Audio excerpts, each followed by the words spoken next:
This is a Fatal 4 podcast.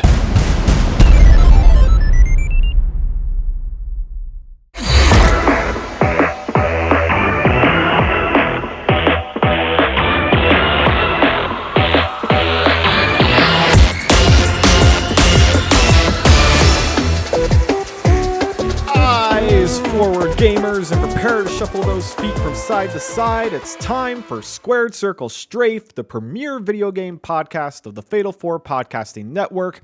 I am your host, Pro Wrestling Noah, aka Noah Stewart, and it's time to talk about video games. Hello, everyone. I hope you're having a good start to your week. I had a pretty eventful weekend. I went to the movies as per usual, saw that Beetlejuice. That was a lot better than I thought it was going to be. A little messy plot wise, but still a lot of fun. I went and saw that Speak No Evil, which, judging by those trailers, was also surprisingly a little better than I thought it was going to be. I'm just glad that I performed the ritual of going to see it so that I could excise the trailer from my life, as it was an unending plague to my movie-going experience for what seemed like months. This weekend I went to a birthday party, a wedding shower, and a graduation party all in less than 24 hours, which by the time I got to that graduation party, I was like crawling, like just the very low energy, just like I don't know if I could do this. Just got home and just conked out basically. But I'm here to talk about video games now, which is my bread and butter. That's what I like doing the most. So why don't I talk to you about some video games? Let's start off with some news here. I think the biggest thing that happened this week was Sony came out with that state of play that I said that they were going to do last week. And it was no games announced, but it was all in an effort to reveal the PlayStation 5 Pro. Mark Cerny came out to tell us all about the new details of the PlayStation Pro. Those who remember, the PlayStation 4 also had a Pro version.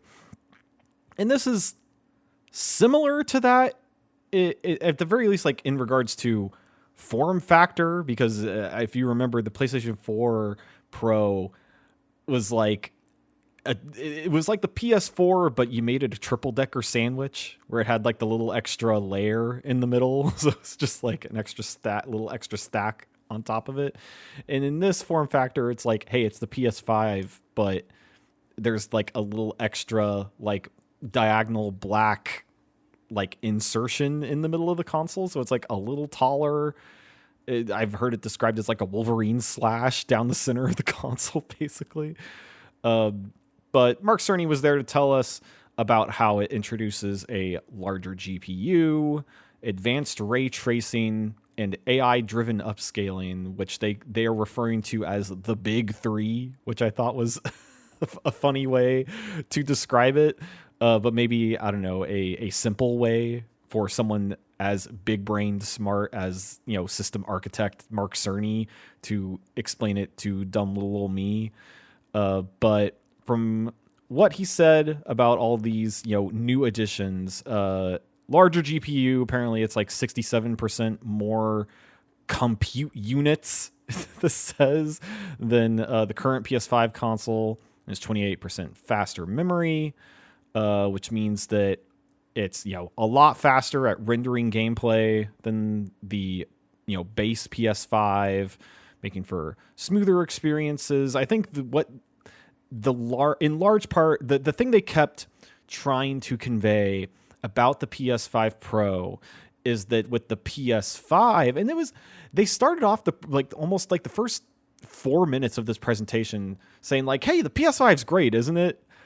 Like they really hyping up the PS5, just like the base model, and then they started talking about how great the PS5 Pro is going to be. But what they were trying to convey was that on the PS5, you can choose between fidelity mode and performance mode.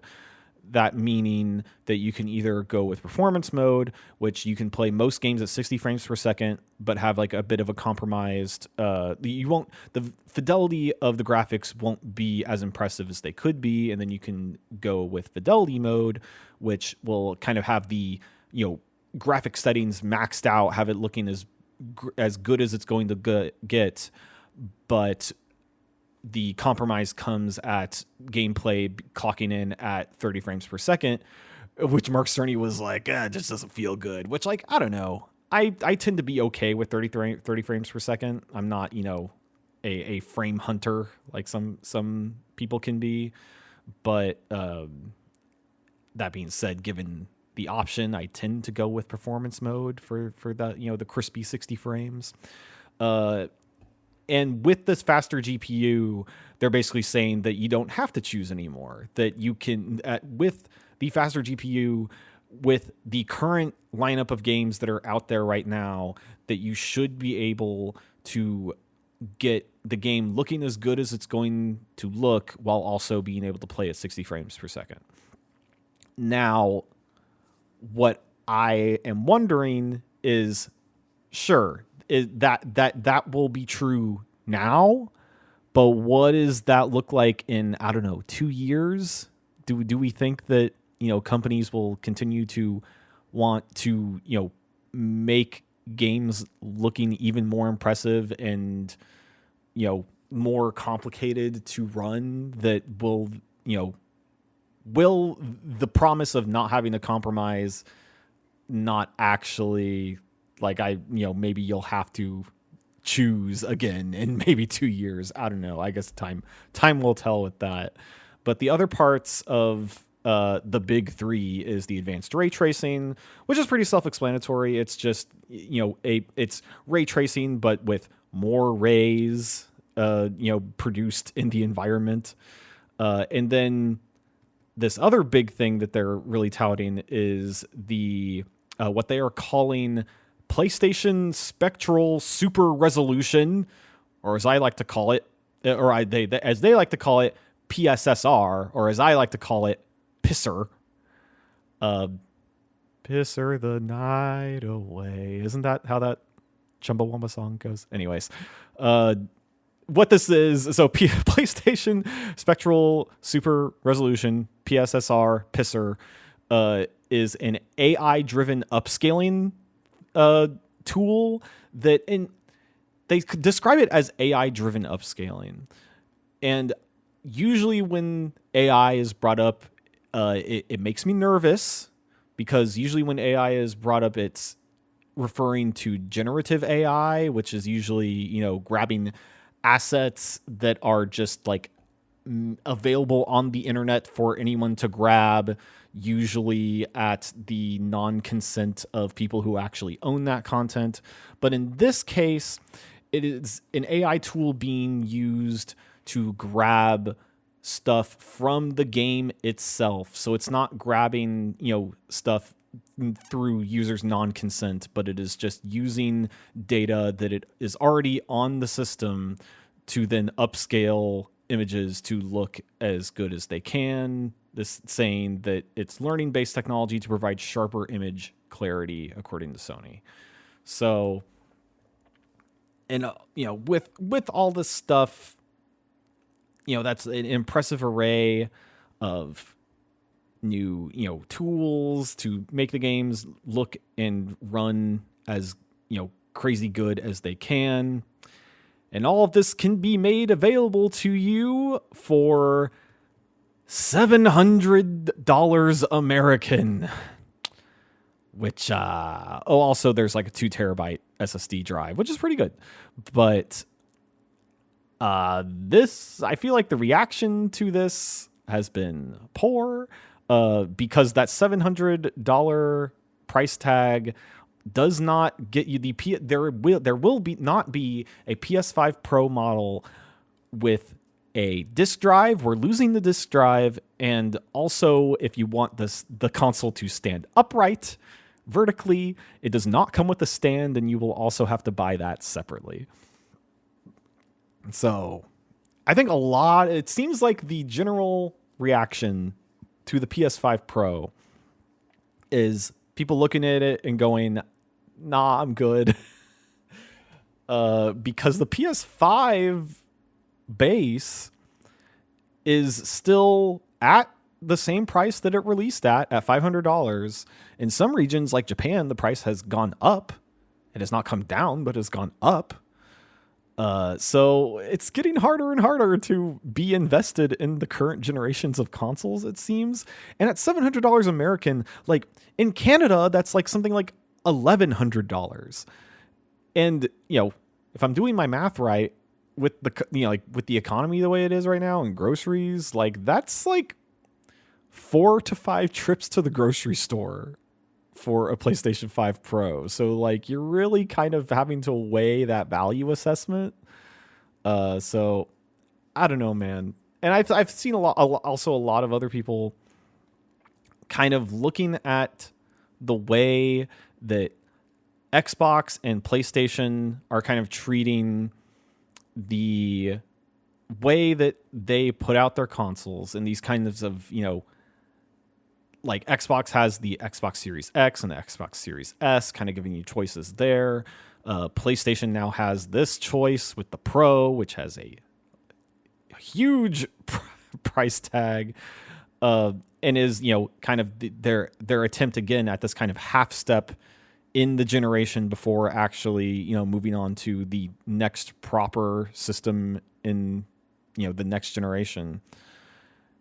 And then looking over at how Nintendo does business, and, I believe people have been speculating that the Switch successor will probably come out at like potentially $400, which is a, much better. I mean, it's not going to be as powerful as the PS5 Pro, that's for sure, but it doesn't really need to because people will buy the Nintendo console to play Nintendo games, which are quite often very polished and high quality because Nintendo, has those standards. So I don't know how much longer people are going to tolerate or B, just like engage with this type of, business model for consoles.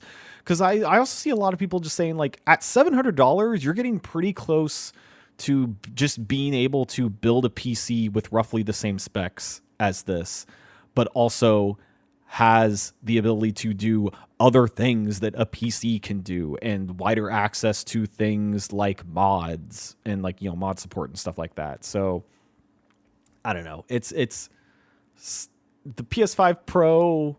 We'll see how it performs. There will definitely be, it'll have its whales. There will be people that, money is not as much a constraint and will just, get the new thing. And also, if you already have a PS5, you can sell your old PS5 to get the Pro model at a, discount from, whatever value you're able to get from the PS5, but that also depends on, how much places like GameStop are willing to give you, given the state of their business. So, PS5 Pro, we have to see how, that release goes, but it is on the horizon, folks. Speaking of things on the horizon, Konami in their Metal Gear Production Hotline live show revealed that Metal Gear Solid Master Collection Volume 2 is on the way. They are working on it, but not a lot of concrete details to give about it yet, but it is happening. If you remember, Metal Gear Solid Master Collection Volume 1 came out last year and had Metal Gear Solid 1, 2, and 3 on there, at remastered, nice, crisp HD textures. And was like the first time that Metal Gear Solid 1 had like truly been ported, because other times like when it was brought to the PS3, it was still technically like the PlayStation 1 version of that game and like no, up-resing of textures or anything. So this is like the first time that they had really touched it at all. And then 2 and 3 were basically like the already, up-resed versions that they did when they re-released them on the PS4. But now they are saying for Volume 2 that they are wanting to, do the next games in the line, but they're having to consider how they handle the, quote, really big titles. Obviously referring most likely to Metal Gear Solid 4, Guns of the Patriots. Because the big thing with that game is that it has never been made available outside of its native console, the PS3. And a lot of that has to do with it being developed for the PlayStation 3. And the PlayStation 3 had especially amongst its contemporaries like the Xbox 360, had a very complicated system architecture that developers complained about constantly, that had to develop for it outside of, first party developers.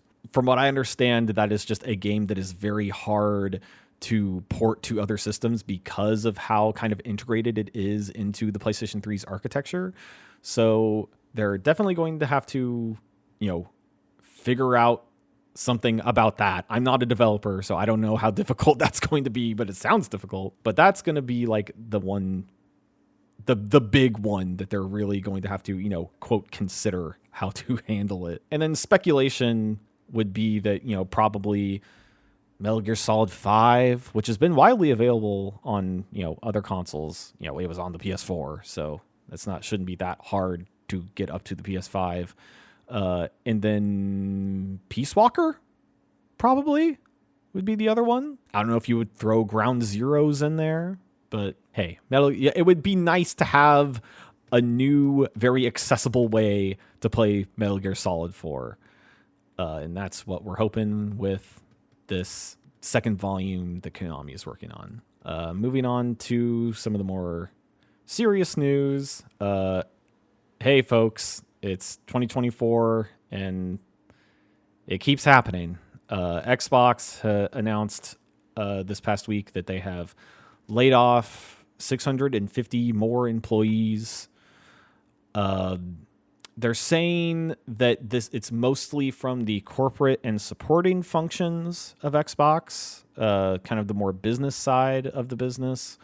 So they have said that the results of these layoffs has not affected game releases. There are no games have been canceled because of this, unlike the last time that layoffs happened earlier this year, when those almost 2,000 employees were laid off, and they shut down Arcane Austin and Tango Gameworks. And this is all a result of the kind of restructuring of Microsoft and Xbox because of the acquisition with Activision Blizzard. The total keeps adding up, folks. As of this past year, or as of halfway through this year, we had already exceeded the total number of jobs lost in the industry in 2023. So I'm curious to see what that number looks like by the end of the year, because we're just getting into fall. I'm not hoping for more job loss. Obviously, I hope that no one loses their jobs, but as analysts have said before, things are probably only going to get worse before they get better. So hoping the things stabilize soon. But yeah, more jobs lost at Xbox, unfortunately. And speaking of people leaving companies, a weird thing happened over at Annapurna Interactive, where they kind of don't exist anymore, because Annapurna Interactive's entire staff of around 25 people resigned. Apparently, they were trying to come to some sort of arrangement with their owner, Megan Ellison. They were trying to spin the publisher out from Annapurna, like the kind of umbrella company of Annapurna, but they were not able to come to terms, so everyone resigned. And this comes as a result, apparently, of Annapurna itself, like Annapurna Films, kind of the larger Annapurna company, wanting to integrate all of the stuff that they do with like film and games and music and stuff, kind of integrate it all into the same company, not have so much separation in their divisions. Annapurna being the publisher, or at least Annapurna Interactive being the publisher that brought you games like Outer Wilds and Stray, Cocoon, What Remains of Edith Finch. And this is, I don't know, this is a bummer. Annapurna has put out, I just listed, a bunch of games. I like games that Annapurna Interactive has put out. I don't know if maybe, all these people that resigned maybe take whatever resources that they can put together themselves to maybe put together a new publisher to, put out games that they continue to want to spotlight. Something that a lot of people were asking after this news came out was something that I talked about on the podcast last week, was the deal that Annapurna had made with Remedy, where they were, kind of coming to like a co-financing deal where they would give money to Remedy to develop Control 2, and in turn Annapurna would adapt Remedy IP into TV and movies. And apparently that deal is still going forward. That deal is still fine because the deal was made with Annapurna Pictures and not Annapurna Interactive. But also, all existing projects under Annapurna are apparently still going forward under the Annapurna brand. So, no games canceled as of this recording. So that's good. But like I said before, I hope that, all the people that, resigned are maybe able to kind of pool their resources and maybe start something new, kind of, accomplishing what they were already doing. Or, hopefully, they land somewhere else in the industry. Obviously they all had a big passion for video games, so I hope that they all get to keep working in it. Speaking of independent games, there was a weird thing that happened this week where, hey, do you guys remember Flappy Bird? The iPhone sensation of the early 2010s? Guy Dongwen made this, tappy, a iPhone game that really spawned a whole trend of iPhone games of, getting the bird through the pipes and whatnot, and then became so overwhelmed by the instant success of that game that he delisted it from all mobile services, and people were like selling their phones with still installed copies of Flappy Bird on eBay for like thousands of dollars. Well, Flappy Bird is back.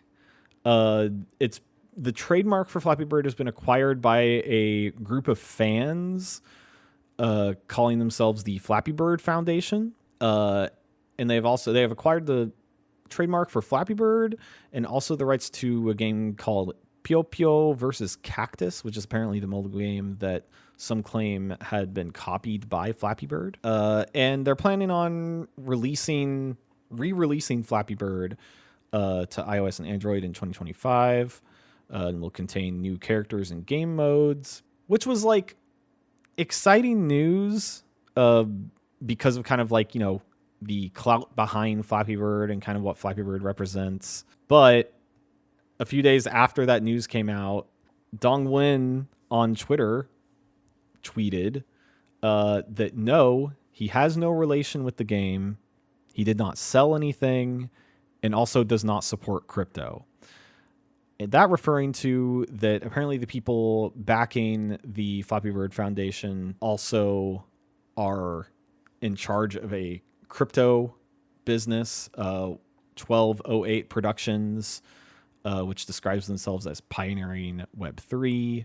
I don't think they've announced anything crypto or, NFT related for Flappy Bird so far, but it is being backed by that money. So I wouldn't be surprised if they, somehow did something to that. I'm sure, data, at the very least, is a concern for people who are, playing it. Really, a really weird situation that I don't feel great about, because I am also like Dongwin. I am not a big fan of crypto. Not great. Maybe we all just don't. I will probably not download this when this comes out. I have that much to say at the very least. But something I do have things to say about, that I am cautiously optimistic about, is that apparently this is being reported by Eurogamer. .net, that Tony Hawk has been talking to Activision again as the Pro Skater franchise, the 25th anniversary looms. Tony Hawk says that he has been talking to Activision again, folks. This coming after last week when I had mentioned that the Tony Hawk Pro Skater Twitter account had kind of freshened up their graphics for the 25th anniversary. And that's coming around the corner, September 29th, kind of at the end of this month. And Tony says that it seems that it will be something related to Tony Hawk Pro Skater. He's been talking to Activision, which is exciting, and that they're working on something. And he wouldn't elaborate on what that something is, and that he wishes he could tell us more, but it will be something that the fans will truly appreciate. So I don't know how to feel about that. I feel very cautious. Like, in feeling cautiously optimistic, I'm mostly cautious because I love Tony Hawk, but Tony Hawk is also something of a salesman. So I don't know how much weight to put into him saying that it will be something that the fans truly appreciate, especially given that, it was apparently Tony Hawk Pro Skater 3 and 4 was in the works and was canceled when Vicarious Visions was integrated into the, bigger monstrosity of Activision Blizzard and made to be a support studio for stuff like the Diablo franchise and other things. So I don't really know how, you put that milk back in the bottle or that toothpaste back in the tube, because, those people have already kind of been scattered to the winds, or, at the very least integrated back into Activision. I don't know if you can grab all those people who are, being a support studio to work on other games, if they are willing to grab all those people to then work on Tony Hawk Pro Skater 3 and 4 remake again. But I am less optimistic about. I don't think have a very low.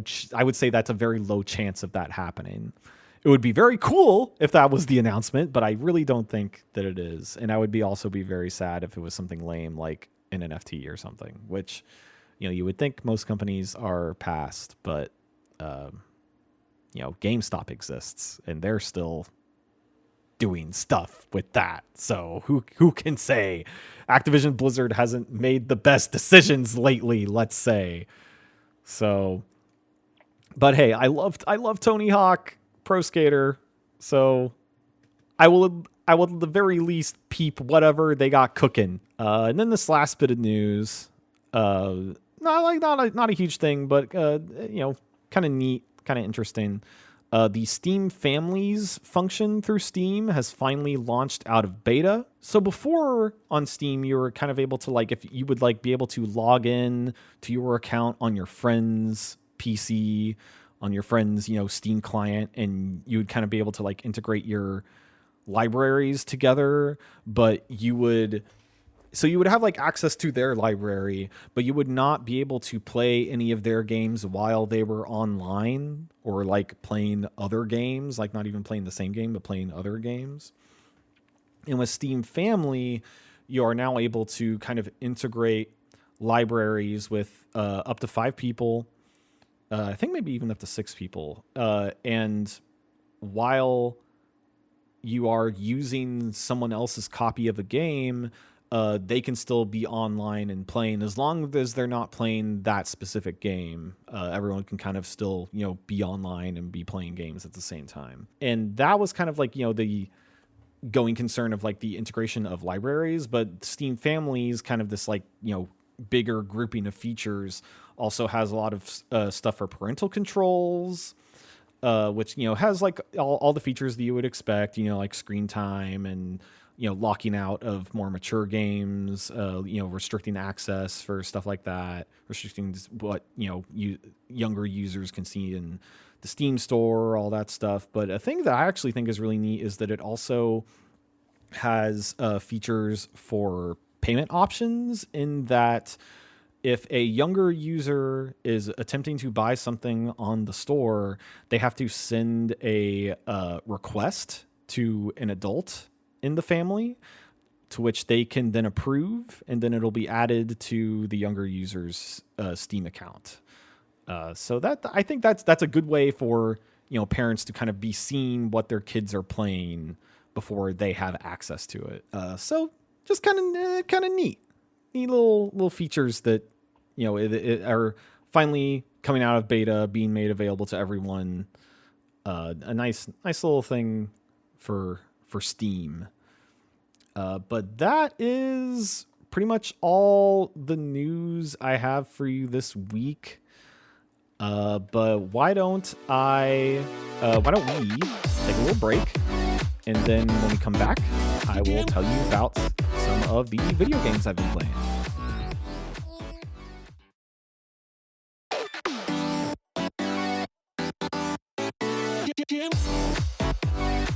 Welcome back, folks, and I have some video games this week, folks. I have two big games that I am excited to talk about.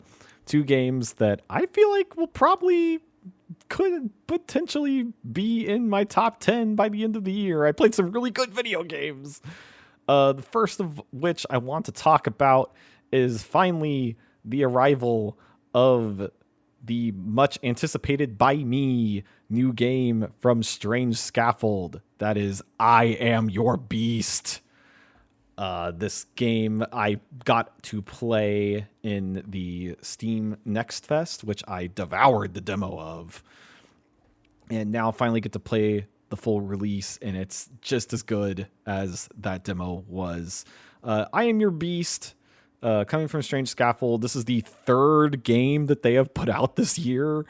That developer is nuts, man. They put out Life Eater earlier this year, and then also Click Holding, and now I Am Your Beast.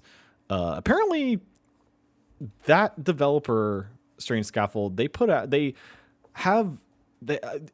lead developer, Xalavier Nelson Jr., has said that they sometimes have 5 games in development at the same time. Like, they just, instead of working on one game for a long time, they just have like a bunch of stuff in the hopper all at the same time, just kind of like touching stuff all over the place, and then putting stuff out when it's fully baked, which is a really interesting and cool way to kind of economically do game development. Because if you remember, this game was actually supposed to come out a few weeks ago, but they decided to push it until September 10th, because they're not a studio that believes in crunch culture. So they will work on a game until it is done, and then they will put it out. And in the case of I Am Your Beast, well deserved, because this game is it's a first person kind of shooter action game. You play as a like former military agent who was like basically it's kind of a John Wick scenario where you are a former super cool action gun guy who is now living in the woods, kind of trying to get it away from it all. He's out bird watching one day, and then he gets a call from his former military boss saying, "Hey, I've got one more job for you," and our boy doesn't want to go do the one last job because this is like the 5th one last job that he's been pulled into, and enough's enough. He doesn't want to go. So then boss sends his military crew to go get him to do the one last job. And in doing so, they shoot and kill one of the birds that he's bird watching, and that makes him snap. And you are then tasked to murder wave after wave of soldiers until the big boss gets the picture and that you are not coming to do that last job. If you have played something like Neon White, the kind of speed running first person action of Neon White, it's kind of similar to that. But in Neon White, it feels kind of more like a puzzle, and you're kind of like trying to figure out the correct sequence of events to get to the end of the stage that you're on. This one feels a little bit more freeform. You have like a bunch of actions at your disposal. You start off with, no weapons, and you're able to punch, which like 3 punches tend to be lethal. You can kick someone prone and then stomp them again to take that enemy out. When you stomp some, like you do the initial kick down into prone, they will, kind of lose their weapon, kind of fly up into the air, and you can catch it out of the air and then use either, like pistols, assault rifles, sniper rifles, shotguns. The shotguns feel really good in this game. You can do headshots. It takes maybe 3 to 4 body shots with a pistol to take some dudes out. And then it also has some pretty good feeling kind of parkour, terrain traversal, where there will be little holds in the walls of the forested area you're in, or little tree branches that you can just basically just run into it, and you'll kind of scatter up the tree, skitter up the tree out on the tree limbs. You can jump on dudes' heads and take them out that way too. It's just, there's a lot of options at your disposal. It all feels really good. Just the feeling of, you can also whip your weapons at dudes too, which feels really awesome, because you can, shoot your pistol, empty it into a dude, and then whip it at another guy, make them go prone. Their weapon goes flying up into the air. You catch it and start shooting other guys. In that way, it also feels like Super Hot, if Super Hot didn't have the slow motion, which I know is a really attractive part of Super Hot, is the slow motion. But this just, everything this game has going for it feels really cool. And it also has these kind of interstitials between levels where instead of going for cutscenes, it has what are basically cutscenes, but it just has kind of a slow drifting camera through the environment as you hear almost like radio plays of the characters voice acting, telling this the narrative of what's happening in the game. The lead character being played by Xavier Nelson Jr., the director of the studio, who does most of the main voice acting in a lot of their games. He played the main character in El Paso Elsewhere, which was excellent. He played, I think, the supporting character in Life Eater. I don't think he appeared in Clickholding, because Clickholding had the kind of Banjo-Kazooie kind of voice acting. Feel free to clip that audio of me doing that impersonation. But the voice acting that it does in these kind of cutscenes is accompanied by this really big, bold text that will, the scene will turn red whenever Xavier is being, especially intense in a scene. It all feels very impactful and very cool. And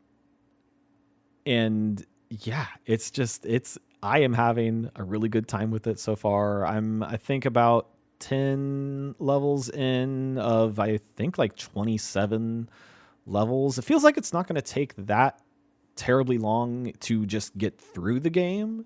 But then also, like Neon White, a lot of the fun and challenge for the game comes from like ranking up in your ability to accomplish the level. Like it has like D through S rank, usually dependent on how much time it takes you to clear all the enemies from the area and then get to the end of the level. And then it also has bonus objectives, like it had, which I believe you can then cash in, the bonuses you get to unlock extra challenge levels, and some other stuff. And that can either be stuff like kill all the enemies using, or like kill a certain amount of enemies using a specific type of weapon, or like only doing explosions, or only using melee kills, or getting to the end of a level without killing anyone. Some of the those bonus challenges can be. So there's a lot of replayability there too, kind of replaying the same levels, kind of getting your route down, or doing some of the extra challenge stuff. I'm definitely going to keep playing I Am Your Beast. I'm still going to be having a great time with I Am Your Beast.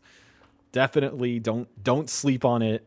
It has great potential to maybe even be in my top 5. We'll see how I feel by the end of it, but I'm feeling very strong about I Am Your Beast from Strange Scaffold. And then the other big game that came out this past week, which a lot of other people are talking about, and I am very excited about, and was very excited about before launch, is the coming of ASTRO Bot for the PlayStation 5.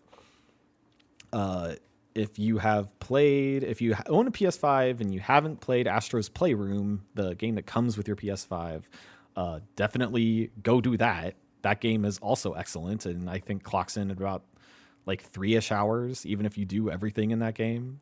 Definitely worth it. And then this new one, Astrobot, just called Astrobot by Team Asobi.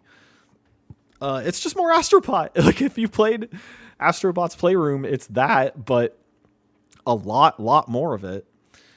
And I'm having a blast. If you don't know Astrobot, it's essentially like Sony's answer to a Mario style 3D platformer.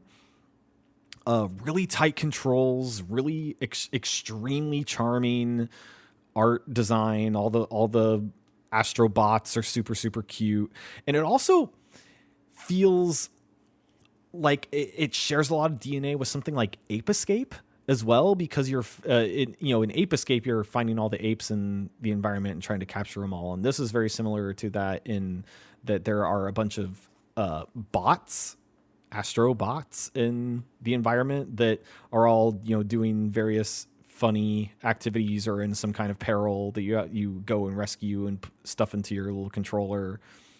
And in this game, you will find a lot of bots that are appearing to be characters from, like games from Sony's library of IP or IPs that have appeared on PlayStation.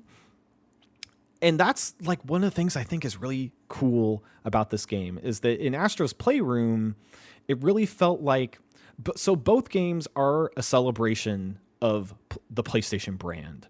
And with Astro's Playroom, it felt like that celebration was mostly focused on the hardware, where like at every level you would find and collect different pieces of hardware from PlayStation's history, whether that in like each area was based on a generation of PlayStation hardware, whether that's like the PlayStation 1, the PlayStation 2, the PlayStation 3, PlayStation Portable, PlayStation Vita, all that stuff. But then it also had peripherals you could find, like the multi-tap, or like the Buzz quiz show game Buzzer, or like the PlayStation Move and various molds that you could put the Move controller in, or like my favorite thing was like the memory cards, all the different generations of memory cards, and all of that stuff was rendered so well and so tactile. Like you could like zoom it around,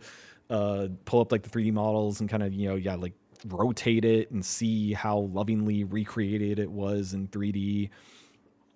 And in the ways that was such a fun celebration of PlayStation hardware, this Astrobot feels like it's a celebration of the software, in that you find a lot of these bots that are kind of cosplaying as different characters from different games. Like you find ones that are, look like Ratchet and Clank characters, or Banjo-Kazooie, or not Banjo-Kazooie, I got Crash Bandicoot, the other furry video game mascot. Don't think you'll find Banjo-Kazooie in this game. That's two other companies at this point. But you'll also find, and they'll be like kind of cheeky about it, because they won't just straight up say like, hey, this is Ratchet, or like I was very excited when I found Parappa the Rapper and Jammer Lammy, but it was just like Rappin' Dog. Or when I found Spyro, it was just like Purple Dragon, and that little description said last time seen in the Skylands, as a reference to Spyro being featured in the Skylanders franchise from Activision. And then there'll also be characters like Ryu from Street Fighter in this game, which, like, I would not say Street Fighter would be considered a PlayStation, proper. Like, when I think of Street Fighter, I do not think of PlayStation. I think of Capcom. But I think they, because of, I guess, the way rights work, and I'm sure they asked some people like, hey, would you be cool if we included this, the kind of likeness of this character in this game, perhaps? I mean, I don't know, but at the very least, they can kind of get away with like, hey, it's not like, totally the likeness of the character, and we're calling it something else.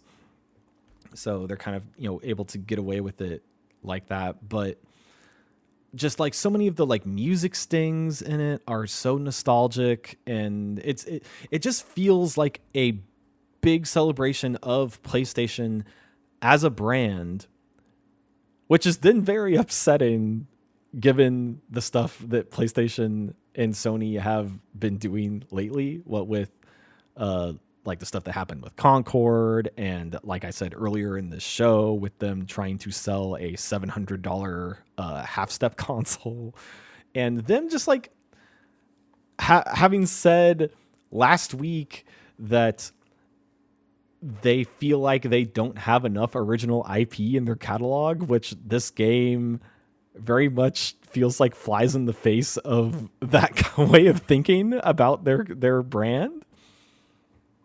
I don't know, man. It's a really weird, conflict of emotions in that regard. But that being said, Astrobot feels real good to play. I am just there's like 4 big worlds, like kind of big collections of levels to play. And I have made my way through the first one. I've kind of like beat the first big boss. Not that big boss. Speaking of Metal Gear Solid. But yeah, I beat the first big boss. There's also like a little secret zone of secret levels to go, capture or rescue some bots in that area as well. And it also has a super fun hub world where like, the kind of narrative is that you are all the bots were on a big spaceship shaped like the PlayStation 5 that crash landed. And the hub world is kind of the crash site of your PlayStation 5 ship, where you're kind of rebuilding it, and all of the bots that you have rescued throughout the game all hang out in this big, crash site hub world. And there's puzzle pieces in the game that you can collect, and you put the puzzle pieces together, and as you put them together, it reveals new structures and things you can do in that hub world. Like the first thing you get is a little like capsule vending machine that you can go and spend coins that you collect in the levels to then unlock little fun accessories for some of your bots. Like one of the things you can get from there is a like turntable and microphone for Parappa the Rapper that I was very excited to see him. And then you run up to him, and in a very cute little robot way, he says, "I gotta believe." It's so good. It's so good. Yeah, Astrobot. From the people I follow online, it seems like most everyone has loved this game so much that they have played it to the point of platinuming it, which I don't think is terribly difficult to do. From what I've heard, the difficulty doesn't really ramp up that terribly much. It's just like a fun 3D platformer. It is also extremely playable. Like I feel like I could, if I only have like 20 minutes to sit down and play a game, I can sit down, play a level of Astrobot, feel satisfied, and then walk away from it. But also, I can do like I did last night and just play 2 hours of it straight and have an equally great time. So I am definitely looking forward to playing more Astrobot. I will probably tell you more about it on this podcast. But Astrobot, don't sleep on it. It's going to be in the conversation for not only my game of the year, but I'm sure game of the year at large. It seems like most outlets have been giving this perfect scores of 10 or 5, like whatever the max is on their scale. And if not that, then like 9s or high 8s. Like this thing is critically seems to be a huge success. To which I also hope that it has a commercial success as well, because I would like for Team Asobi to make more of these games. But yeah, that's the games I've been playing. So why don't we take another quick break, and then when we come back, we'll have a third segment for you.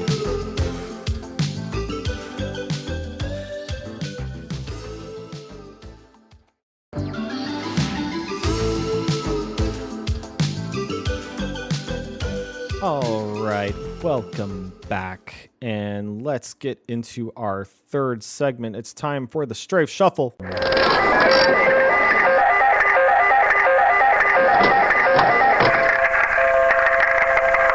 And for this week's Strafe Shuffle, I'm going to be a little curmudgeonly. I'm going to have a little bit of a, what grinds my gears type segment here.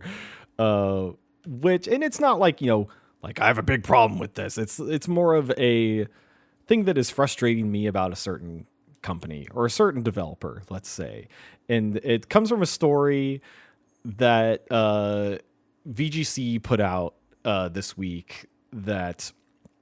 past week, where they did an interview with the boss of Sonic Team, Takashi Iizuka. And in that interview, he suggested that they will not make a standalone Chao Garden game. Now, for people who don't know, the Chao Garden is a special area in the Sonic Adventure games, Sonic Adventure 1 and 2, where during the main parts of the Sonic Adventure games, you're picking up these little capsule things. And you can take those things to the Chao Garden, which is where these cute little creatures, little kind of gloopy. You think like the Dragon Quest slime, but it's also got a body and arms and legs, and they're just like little cute guys. And you can kind of Tamagotchi style take care of them, feed them, make sure they're not getting up to trouble. And then the little capsules that you're feeding them give them certain stats depending on what you give them. They have good and evil alignments too that you can kind of affect depending on how you're treating them. They can play little mini games with each other, like racing and fighting and stuff. And on the Dreamcast, there was even a thing where the little VMU, the little memory card that you have in the controller, you could put the Chows in there and then go link up with your friend who also has a Chao in their VMU and link those VMUs together and do linked activities like that together. It was really neat. The Chao Garden is something that Sonic Adventure fans hold in very high regard. Most of the people that I talk to, because I'm sorry, everybody, I appreciate and have a lot of nostalgia for the Sonic Adventure games, but Sonic Adventure is a franchise that, again, I appreciate and have a fondness for, but I would not say are very good video games, or games that I find kind of frustrating to play. But I think that also comes with, I personally never really interacted with the Chao Garden that much, but a lot of people that I know that love Sonic Adventure are very invested in the Chao Gardens. And some people would say that that's really the only reason to play Sonic Adventure, is to have a good time with the Chao Garden. Now, something that I have always felt, and I'm sure this sentiment has been shared. This is not an original, idea, but why has Sega not made a mobile game that is just the Chao Garden? That feels like such a slam dunk. I feel like it has microtransactions built into it, like just with the way that the Chao Garden works, just like already, with like, having to feed them all the stuff. I don't know, but it feels like such a no-brainer to do something like that.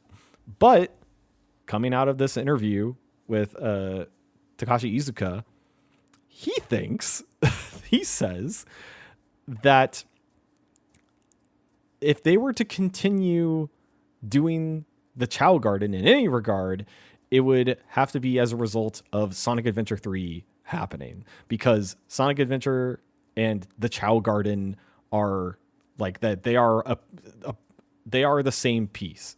In this interview, he says that when they talk about the Chao Garden specifically, he knows that everyone goes, I want the Chao Garden, I want the Chao Garden. But Chao Garden is a piece, and it's a part of the whole, the Sonic Adventure series of games. It's not a standalone game. It's integrated into the whole Adventure series gameplay, so we can't just break it off and make it a thing.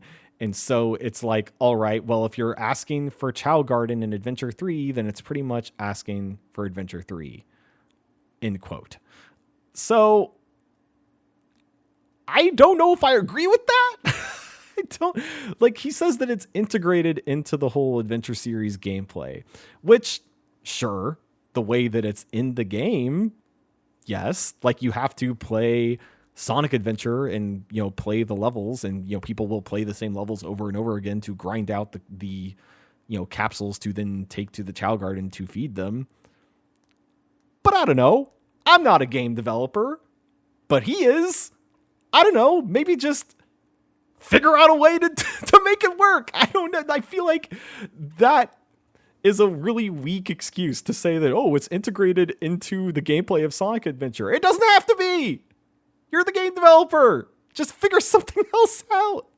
Like I said before, if it's a mobile game, then instead of, grinding out the things by doing the Sonic Adventure gameplay, just have the stuff on timers or microtransactions or something, just like little objectives that you can do in the Chao Garden to get more stuff. Like, I don't know. I'm not a game developer. I don't have the answer necessarily, but that's not my job. It's so frustrating. It feels like such, again, a no-brainer idea. It feels like free money. Just Chao Garden game. So many people will show up for that. I feel like I'm losing my mind. So yeah, I read this article and definitely kind of had a slight brain aneurysm. It was just like, what are we doing? Why? But I think this also comes with the certain understanding, and something that I've kind of, done a lot of thinking about with, game developers and decisions that they make. And I feel like for something like this to happen, for any kind of project to happen for a game developer or a publisher, is in order for something to happen, for interest in an IP to then come to the fruition of that thing being worked on and existing, there has to be a spark of inspiration from the team. It's not just going to happen because we want it to happen. There has to be someone on that team who cares enough about, a certain project happening for it to happen. And, from what I can glean from this interview, that doesn't really exist on Sonic Team. Takashi Iizuka certainly doesn't seem to care enough to make the Chao Garden its own separate thing, so it's probably not going to happen. So as much as I want to, kick my legs and thrash around and scream at the sky from the mountaintops that the idea of a Chao Garden game existing seems like a no-brainer, like free money idea. It's not going to happen. At least it doesn't seem like it's going to happen. But that's just, I wanted to get that off my chest. After reading that article, I feel like I lost my mind. But I don't know. Let me know what you think about the Chao Garden. You can let me know in the Squared Circle Strafe channel of our Discord. Let me know how frustrated you are that they aren't making a Chao Garden game. I know there's some people in our Discord community that care about Sonic Adventure, and I want to hear your opinions. But that is gonna do it for this week's show. Thank you for listening to Squared Circle Strafe. Leave us a nice review on Apple Podcasts if you like the show. You can follow me on twitter.com @EasyNeon. If you want to catch more of me talking about some real nerdy stuff, you can follow the Didn't Get All of It podcast to hear me and the rest of the Fatal 4 hosts talk about the latest and greatest in professional wrestling. You can also sign up for our Patreon to get exclusive access to our Discord as well as bonus content and the satisfaction of supporting independent podcasting media. Head to patreon.com/fatal4pod. That's Fatal, FOUR pod. Thank you again for listening, and as always, enjoy your gaming.